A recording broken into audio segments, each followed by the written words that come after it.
a massive one here, boys. Undefeated Big Ten battle. Illinois, Penn State in Happy Valley. What the fuck? Illinois has to go on the road to Lincoln, then on the road to Happy Valley.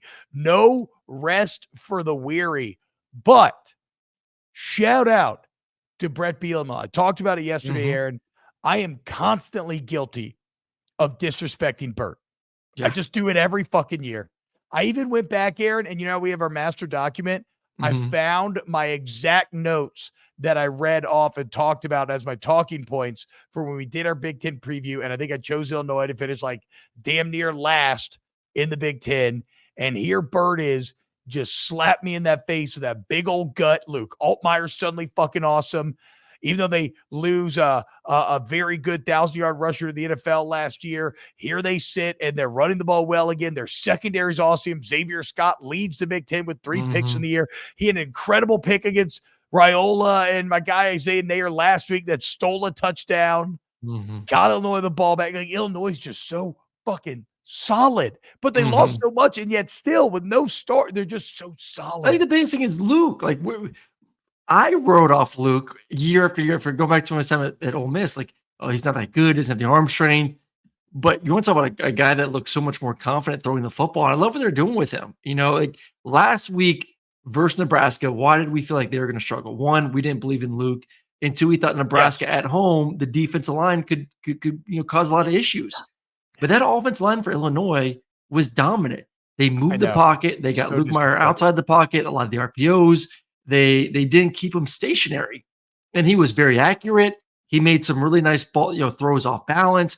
He just looks like a different guy. It's amazing when you get to your 10th year of college football, how much better you can be. Luke Altmaier is the perfect example of just give me more years. I'm eventually going to get to the point where, maybe people thought I'd be coming out of high school.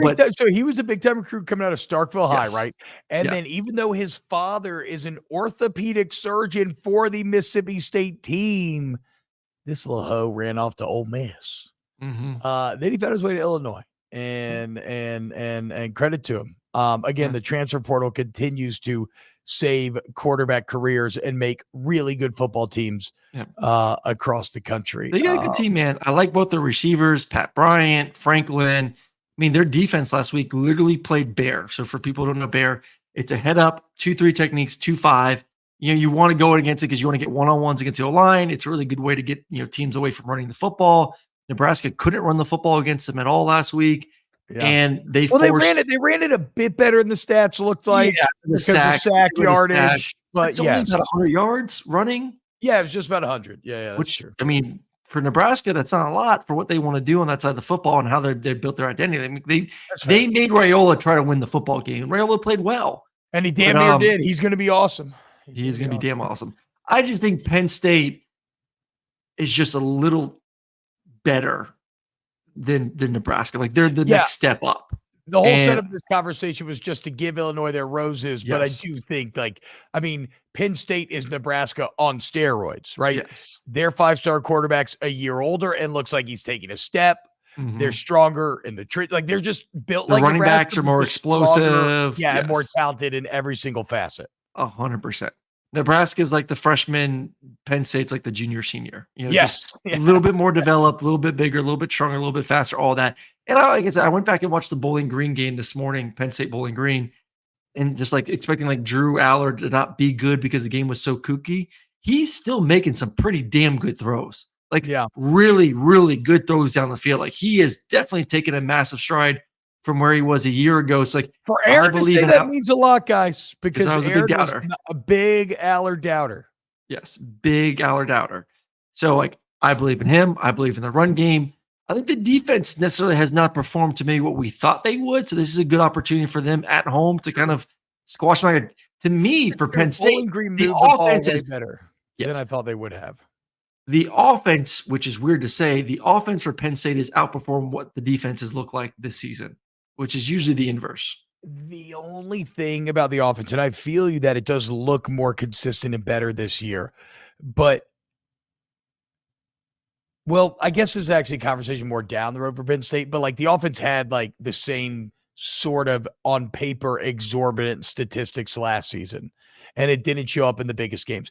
But even though Illinois is really good, I still don't think they're going to be the ones to expose. But I mean, look at what Bowling Green did. I mean, that was in Happy Valley, but you're going to get a Penn State team that's more locked in, and Bowling Green did well against A&M as well. So maybe, okay. Is Penn State coming off a bye? No, they had Kent State. They beat the shit out of them 56-0. At the risk of being like the stupid, goofy meme, I'll fucking do it again. I'm going to do it again. I'm going to doubt Burt and company. Yeah. Love Illinois and everything they've been able to do this year, but I just can't imagine the Illini get this one as well. If they do, I will gladly eat crow because we'll celebrate Brett Bielema even more. But no, I think Penn State wins this game at home. If it's at Illinois, I could maybe get myself over the Illini. But I also don't think Penn State's overlooking Illinois after Illinois beat Nebraska on the road last week. I think that was a wake up call to Penn State of like, this ain't the old. This is a good football team. This is a team that quarterback's playing well, O-line's playing well, running back's playing well. Like they are very solid. Like Illinois is a 8-9 win football team. So I think you're going to get a focused, better Penn State in this game. So yeah, I'm taking the Nittany Lions.